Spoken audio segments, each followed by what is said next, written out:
Price the lord. హల్లెలూయా. దేవునికి స్తోత్రం. ప్రభు పరిశుద్ధ నామమునకు మహిమ కలుగును గాక. ప్రభునందు ప్రియ దేవుని సేవకులారా, తోటి సహోదరులారా, క్రైస్తవ విశ్వాస సమూహమా, క్రైస్తవ జనాంగమా, ప్రియ ప్రభువును లోక రక్షకుడైన యేసయ్య పరిశుద్ధ నామములో మీ అందరికీ కూడా నూతన ఉదయకాలపు శుభములు తెలియజేస్తా ఉన్నాను. బాగున్నారు కదండి? రండి కలిసి అనుదిన అభివృద్ధి ఉదయకాలపు ధ్యానాలు అనేటువంటి ఈ ఆధ్యాత్మిక కార్యక్రమాన్ని ప్రార్థన ద్వారా ప్రారంభించుకొని ప్రభునామాన్ని గణపరుద్దాం. ప్రేమ కలిగిన తండ్రి, స్తోత్రాలు, వందనాలు. కృపా సత్య సంపూర్ణుడా, సకల ఆశీర్వాదములకు కారణభూతుడా, మీ గణనామానికి వేలాది వందనాలు, స్తోత్రాలు చెల్లిస్తూ ఉంటున్నారు. నిశ్చితమైన కృపను బట్టి, ప్రేమను బట్టి నా తండ్రి, మరొక నూతన ఉదయ కాలంలో వేకుని లేచి నీ నామమును స్తుతించడానికి మీరు ఇచ్చిన కృప కొరకై స్తోత్రాలు. ప్రాముఖ్యంగా నాయన 2వ మాసము చివరి దినాన నీ సన్నిధి కాంతిలో నన్ను మమ్మల్ని దాచిన విధానం కొరకై స్తోత్రాలు. నాయన గడిచిన రాత్రి నీ యొక్క రెక్కల చాటిన బలమును కాపుదలు అనుగ్రహించి నీ చిత్తానుసారంగా మమ్మల్ని మరలా సజీవుల స్థితిలో లేవనెత్తిన విధానం కొరకు స్తోత్రాలు. నాయన ఈ నెల చివరి దినాన ఇటు రీతిగా మరలా మేము నీ సన్నిధి చేరి నీ నామాన్ని స్తుతించుకోగలడానికి, గణపరచడానికి మాకు ఇచ్చిన ధన్యత కొరకు స్తోత్రాలు. ఈ ఉదయకాలపు ధ్యానాల ద్వారా అనేక మంది బిడ్డలు నాయన నిన్ను బట్టి ఆనందించడానికి కృపనిచ్చారు. మీకు వందనాలు. ఇంకనూ నాయన నిశ్చిత మీద అనేక మంది ఈ కార్యక్రమం ద్వారా బలవంతులకు మారడానికి నీ వాక్యపు సహాయం అందించి నీ దాసును నడిపించండి. యేసు నామమున అడుగుతున్నాను తండ్రి, ఆమేన్. దేవునికి స్తోత్రం. హల్లెలూయా. మనుషుది పిల్లరి సంఘంలో దేవుని నామాన్ని స్తుతిస్తూ మార్గము చూపుము ఇంటికి అనే పాట పాడదాం. మార్గము చూపుము ఇంటికి, నా తండ్రి ఇంటికి, మాధుర్య ప్రేమ ప్రపంచము చూపించు కంటికి. మార్గము చూపుము ఇంటికి, నా తండ్రి ఇంటికి, మాధుర్య ప్రేమ ప్రపంచము చూపించు తంటికి. ధనమే సర్వం బనుచు, సుఖమే స్వర్గం బనుచు, తండ్రిని వీడితి. ధరణి భోగములెల్లా బ్రతుకు దంసము చేయ, దేహి నిను చేరితి. దేహి అని నీ వైపు చేతులెత్తిన నాకు దారిని చూపుము. దేహి అని నీ వైపు చేతులెత్తిన నాకు దారిని చూపుము. మార్గము చూపుము ఇంటికి, నా తండ్రి ఇంటికి, మాధుర్య ప్రేమ ప్రపంచము చూపించు కంటికి. దేవునికి స్తోత్రం. హల్లెలూయా. మంచిది పిల్లల సమయంలో దేవుని వాక్యం చదువుదాం. లూకాసు వార్త 15వ అధ్యాయము 22వ వచనం. అయితే తండ్రి తన దాసులను చూచి ప్రశస్త వస్త్రము త్వరగా తెచ్చి వీనికి కట్టి, వీని చేతికి ఉంగరము పెట్టి, పాదములకు చెప్పులు తొడిగించుడి. క్రొవ్విన దూడను తెచ్చి వధించుడి, మనము తిని సంతోషపడదము. ఈ నా కుమారుడు చనిపోయి మరల బ్రతికెను, తప్పిపోయి దొరికినని చెప్పాను. అంతటా వారు సంతోషపడసాగిరి. దేవుడు తన వాక్యమును మన కొరకు దీవించును గాక. త్వరలోంచి కళ్ళు మూసుకునండి, ప్రార్థన చేసుకుందాం. ఆత్మ సహాయంలో వాక్య నడిపింపు కొరకు. ప్రేమ కలిగిన తండ్రి, కృపా సత్య సంపూర్ణుడ, మీకు వందనాలు. తిరిగి మనకు నూతన ఉదయములో నాయన వేకుని లేచి నిన్ను స్తుతిస్తున్నాం. ఈ నెల నాయన 2వ నెల చివరి దినమున ఇటు రీతిగా నీ కృపా సన్నిధి నాతో మాతో ఉంచావు. నీ దాసుని పక్షం నిలబడబోతుండగా మిస్సిలో చెడు మరుగుపరిచి నీ బిడ్డలతో మాట్లాడు. యేసు నామమున అడుగుతున్నాను తండ్రి, ఆమేన్. మంచిది. క్రీస్తునందు ప్రియ దైవజనులారా, దేవుని సేవకులారా, తోటి సహోదరులారా, క్రైస్తవ విశ్వాస సమూహము, క్రైస్తవ జనులారా, ప్రియ స్నేహితులారా, ప్రియ రక్షకుడు ప్రభు అయిన యేసుక్రీస్తు వారి శ్రేష్ఠ నామంలో మీ అందరికీ మరొక నూతన ఉదయకాలపు శుభములు. వాక్యంలోకి వెళ్దామా? చదవనటువంటి వాక్య భాగం మనందరికీ చాలా సుపరిచితమైనటువంటి వాక్య భాగం. తప్పిపోయిన కుమారుడు గురించి సండే స్కూల్ బిడ్డలను అడిగినా కూడా విని వెంటనే దాని కొరకైనటువంటి వివరణ ఇచ్చేటువంటి విధానం మనం చూస్తాం. అయితే ఆ వచనాన్ని బట్టి దరిద్రులు యువరాజులైరి అనే అంశాన్ని నేను మీ ముందు ఉంచబోతా ఉన్నాను. సాల్వేషన్ లేక రక్షణ. దేవుడు మనకు అనుగ్రహించినటువంటి రక్షణ ఎంతో గొప్పదండి. అది వైభవోపేతమైనది, ఆశ్చర్యచకితమైనది. ఎందుకంటే రక్షణ ద్వారా మనము సృష్టి యావత్తుపై పూర్ణ అధికారం ఇస్తానని చెప్పి ఆయన వాగ్దానం చేశాడు. ఇది జ్ఞాపకం చేసుకుంటూ ఆయన కీర్తనకాడు అన్నాడు, అయ్యా నీవు మనుష్యుని జ్ఞాపకం చేసుకోవడానికి వాడేపాటి వాడు, నువ్వు నరపుత్రుని దర్శించడానికి వాడేపాటి వాడు అని చెప్పి మాట్లాడుతూ దేవదూతల కంటే వాడిని కొంచెము తక్కువగా చేసి ఉన్నావు, మహిమా ప్రభావములతో వానికి కిరీటము ధరింపజేసి ఉన్నావు, నీ చేతు పనుల మీద వానికి అధికారం ఇచ్చావని పిల్లరా కీర్తనకారుడు మనిషిని దేవుడు జ్ఞాపకం చేసుకున్న విధానాన్ని ప్రశ్నిస్తా ఉన్నాడు. నిజంగా దేవుని యొక్క మహాత్మ్యముతోనూ సృష్టి గంభీరత్వంతోనూ నరులను అయిన మనలను పోలిస్తే ఏమండి మనం ఏ పాటి వారమండి? నరుడు ఏ పాటి వాడు? మనం ఎన్నిక లేని వారము మరియు గుర్తింపు లేని వారు. మానవుడు వాక్యం చెప్తున్నట్లుగా దేవదూతల కంటే కొంచెం తక్కువగా చేయబడినట్లు ఈ వాక్యం చెప్తా ఉంది. దేవదూతలు అంటే వారు ఆత్మలు గనుక దేవదూతలు ఎక్కడికైనా వెళ్తారు, వాళ్ళకి మరణం లేదు. కానీ మానవునికి మరణం అనేది ఏర్పాటు చేయబడింది. స్థలమునకు సమయమునకు మనిషి పరిమితమైపోయి ఉన్నాడు. దూతల కన్నా తక్కువ స్థాయిలో చేయబడినప్పటికీ కూడా దేవుడు అతనికి భూమి మీద అధికారం ఇచ్చాడు. ఏ విధంగానంటే ఆదికాండం 1:28 సర్వాధికారాన్ని మానవుడి చేతికి అప్పగించినట్లుగా చూస్తాం. పిల్లలు, ఎప్పుడైతే మనుష్యుడు అవిధేయుడై పాపం చేశాడో ఈ అధికారాన్ని పోగొట్టుకొని భయముతోనూ దోష భావంతోనూ నిండిపోయాడు. దేవుడు అతన్ని అక్కడితో వదిలేయలేదు. ఏదేను తోటలో నుండి బయటికి పంపేశాడు, కానీ అక్కడి నుండి వదిలేయలేదు. కానీ తన ప్రియకుమారుడు అయినటువంటి యేసుక్రీస్తు వారి ద్వారా రక్షణ అనుగ్రహించాడు తప్పిపోయిన మానవుడికి. హల్లెలూయా.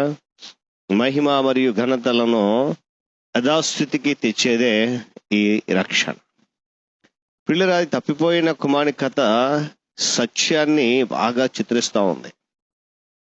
తప్పిపోయినటువంటి కుమారుడు తండ్రి వద్దకు తిరిగి వచ్చినప్పుడు దరిద్రుడిగా జీవించాడు. తండ్రి వద్దకు వెడలిపోయి, మనం పాట పాడాం కదండి, ధనమే సర్వము సుఖమే సర్వం, తండ్రిని విడిచిపెట్టేసి తిరిగి ప్రియులరా ఎప్పుడైతే తన తప్పు తెలుసుకున్నాడో తిరిగి వచ్చాడు. దరిద్రుడిగా బ్రతికినటువంటి వ్యక్తి ఆ హీనమైనటువంటి స్థితిలో తండ్రి దగ్గరికి వచ్చినప్పుడు తండ్రి వారిని ఏమాత్రం కూడా చెదరించుకోలేదు. వెంటనే వాడిని హత్తుకున్నాడు.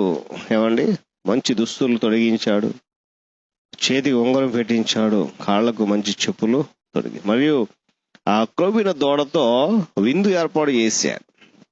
ఈ విధంగా అతడు సంపూర్ణంగాను సంతోషంగాను తండ్రితో కలిగి ఉన్నటువంటి సంబంధాన్ని, తన స్థాయిని, ఆ కుటుంబంలో ఘనతను తిరిగి పొందుకున్నాడు. దేవునికి స్తోత్రం కలుగునుగా. ఎలా జీవించాడండి? ఒకప్పుడు యువరాజే, కానీ తర్వాత ఏమైపోయాడు? దరిద్రుడిగా మారిపోయాడు.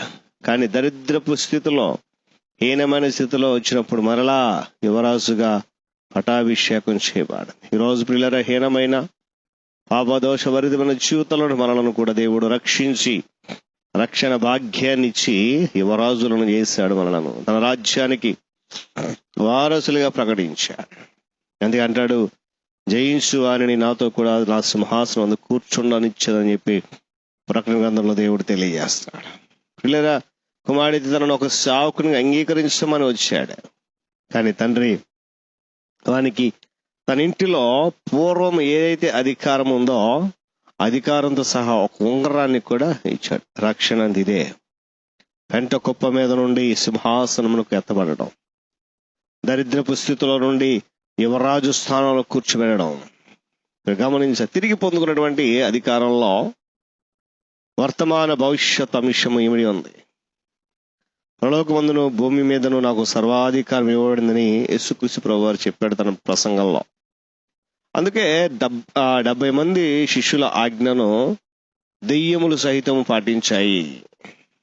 మనుషులకు, వారి ఆత్మలకు వ్యతిరేకంగా పోరాటం చేసేటువంటి చీకటి శక్తులు ఏవైతే ఉన్నాయో వాటి మీద కూడా అధికారాన్ని మనము అనుభవించవచ్చు.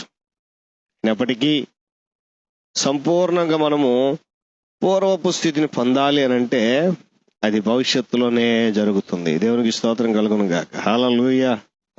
దేవునికి స్తోత్రం. హల్లెలూయా. కాబట్టి పిల్లరా, అందువలన మనము ప్రస్తుతమందు సమస్తమును ఆయనకి లోపరచబడటను ఇంకను చూడలేదు అని చదువుతాం హెబ్రీ పత్రికలో. దేవుడు సమస్తమైనటువంటి చీకటి శక్తుల మీద పోరాడడానికి అధికారము ఇచ్చాడనే విషయాన్ని దీని యొక్క వాక్యము స్పష్టంగా తెలియజేస్తాం.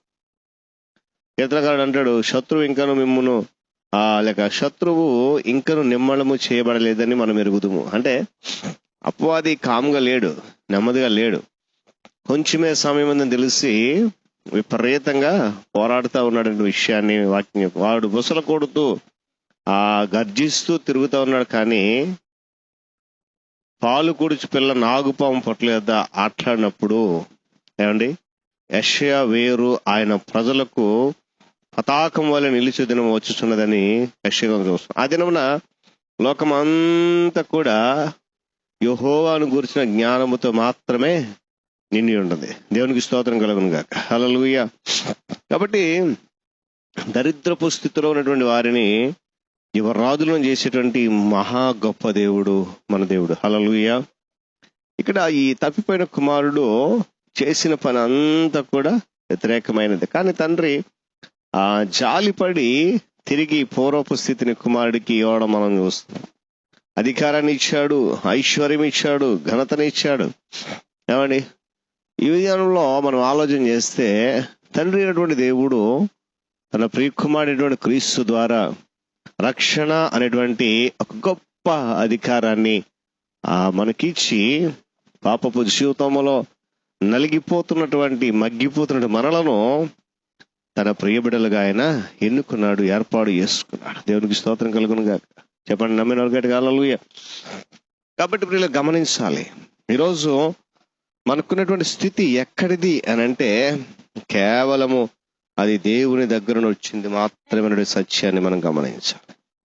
కనుక మరి ఇంకనూ మనము దేవుని స్థితిలో లేక భారము మోస్తున్న స్థితిలో ఉంటే గనక దేవుడు పిలుస్తున్నాడు, ప్రభు ప్రయాసపడి భారం మోస్తున్న సమస్త జనులారు నా దగ్గర రండి.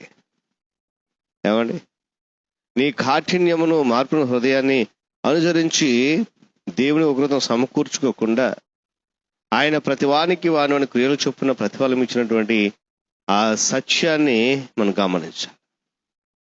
ఏమండి, యేసు ప్రభు ఏమండి, ఆయన మృదువుగా పిలుస్తున్నాడు నిన్ను గృహంనకు నేడే ఈనాడే.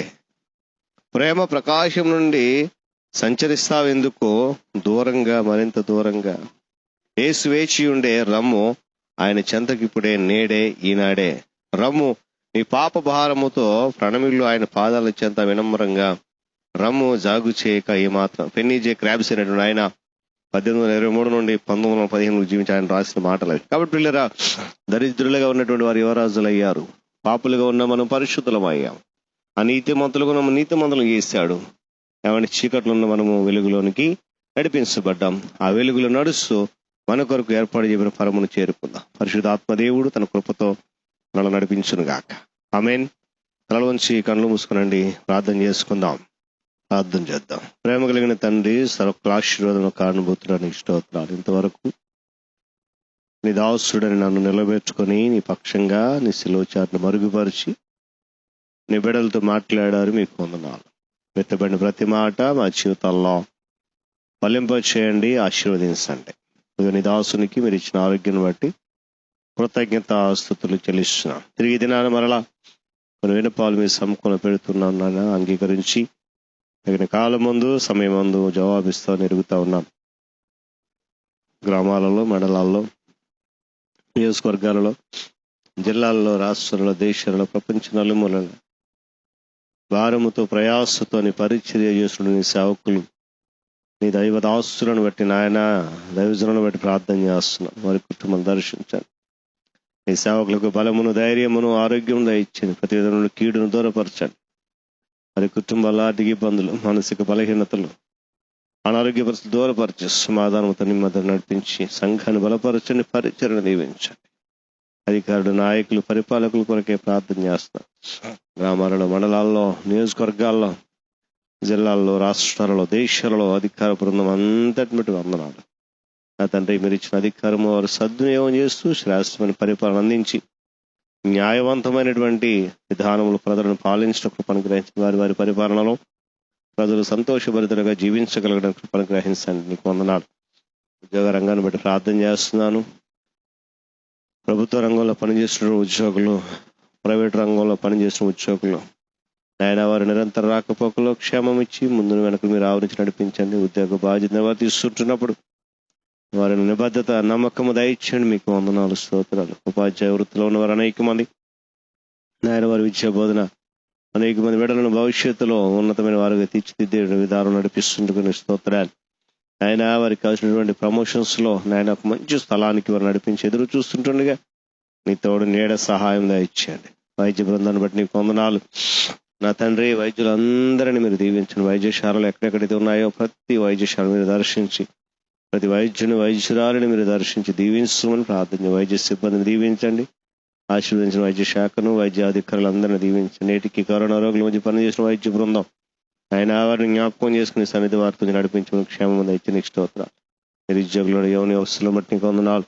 అనేక మంది యువకులు ఆయా రకాల పోటీ పరీక్షలు రాసి ఉద్యోగాలు లేక నిరాశ నిస్పృహలు ఉన్నారు. వారికి మార్గం సరళం చేసి అధికారుల మనస్సు మార్చమని ప్రార్థన చేస్తున్నాం. పోలీస్ డిపార్ట్మెంట్ వారిని, రెవెన్యూ డిపార్ట్మెంట్ వారిని మీరు దీవించి నీ కృపలు భద్రపరిచి బలపరచండి, సహాయం గ్రహించండి.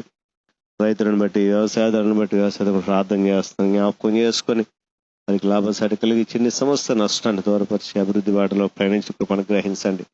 చిన్నబిడ్డలు, యవనస్తులు, వృద్ధాప్యదశలో ప్రతి ఒక్కరిని బట్టి నీకు స్తోత్రాలు. నా తండ్రి, వారిని జ్ఞాపకం చేసుకుని వారికి బలమును, శక్తిని, ఆరోగ్యం దయచేయండి. అనారోగ్యం బాధపడిన బిడ్డలు జ్వరాలు, తలనొప్పి, దగ్గు, జలుబు, కడుపు నొప్పి, నాయన నడుము నొప్పి, మోకాళ్ళ బలహీనత, పాదాల బలహీనత, నరాల బలహీనత, కీళ్ల బాధ, ప్రతి విధమైన శరీర బలహీనతలు యేసునామములో స్వస్థత కలుగును కాక ప్రార్థన చేస్తాం. ఆయన నడినెత్తి ఆరోగ్యాలు మొదలకు నడినెత్తులకు సంపూర్ణ స్వస్థత ఇచ్చేందుకు చెబుతూ బాధపడుతున్న ధైర్యము విడుదల కలిగించిన కరోనాతో బాధపడుతున్నటువంటి రోగులు ఆయన విడుదల స్వస్థతను నడిపించి ప్రార్థన చేసే స్తోత్రాలు. రొట్టెలు పొద్దున యవనస్తులను జ్ఞాపకం చేసుకుని వాక్యం చేత పట్టుకోండి. సత్యములను అనుసరించక అసత్యములను బ్రతుకుతూ సత్యమైన నేను విడిచిన తిరుగుతున్నాడు. అనేక మందికి సత్యం అయిపోతున్నాడు. కృపణ గ్రహించండి. వివాహాల విషయం ఎదుర్చిన బిడ్డలకు మార్గం సరళం చేసి నడిపించిన ఆయన, గర్భఫలం కొరకు ఎదుర్చిన బిడ్డలకు మార్గం సరళం చేసి నడిపించిన దీవెనించండి. గర్భవంతుల బిడ్డలకు సుఖమైన ప్రసవం దయచేసి నీ ఆశీర్వాదము కాపుదల దయచి నీకు వందనాలు. నాయన, శ్రమలలో, సమస్యల్లో, ఇరుకులలో, ఇబ్బందుల్లో, ఆర్థిక ఇబ్బందులతో నాయన నలిగిపోతున్న బిడ్డలు అనేక మంది వారిని ఒకసారి జ్ఞాపకం చేసుకుని నీ దీవెన వారికి అనుగ్రహించండి. మీరు మహిమ పొందని ప్రార్థన చేస్తున్నాను. నా తండ్రి, సమాధానం లేక, సంతోషం లేక, ఆనందం లేక కృంగిపోతున్న కుటుంబాల వ్యక్తులు ఒక్కసారి జ్ఞాపకం చేసుకుని వారికి కావాల్సినటువంటి ధైర్యమును, విడుదల, నెమ్మది, సమాధానం ఇచ్చాడని స్తోత్రాలు. ఆయన ఈ దినం ఎవరైతే ప్రయాణాలు చేస్తున్నారు, పాఠశాలకు వెళ్తున్నటువంటి విద్యార్థులు, ఉపాధ్యాయులు, కాలేజీకి వెళ్తున్నటువంటి విద్యార్థులు, ఉపాధ్యాయులు, మీ సేవకు వెళ్తున్న సేవకు బృందము, వ్యాపారాల వ్యక్తులు వెళ్తున్న వారు, వ్యవసాయం మీద ప్రయాణం చేస్తున్నవారు, కూలి పనికి వెళ్తూ ప్రతి ఒక్క ప్రయాణంలో కాపుతలు దయచేసి క్షేమం ఇచ్చి ఏదైనా దీవెనలతో, ఆశీర్వాదాలతో నన్ను మమ్మల్ని నడిపించి ఆయన మీరు మాత్రమే మహిమ ఘనత పొందమని యేసు పరిశుద్ధ నామంలో ఈ ప్రార్థన సమర్పిస్తున్నాను మా తండ్రి. ఆమేన్. తండ్రి దేవుని ప్రేమ, రక్షకుడైన యేసుక్రీస్తు వారి యొక్క కృప, పరిశుద్ధాత్మ దేవుని సహవాసము సన్నిధి కాపుదల ఈ నూతన దినములో మనతో తిరిగి మరొక నూతన మాసములోనికి మన ఆరోగ్యవంతులుగా నడిపించును గాక. ఆమేన్. అందరికి వందనాలండి. దేవుడు మిమ్మల్ని దీవించును గాక.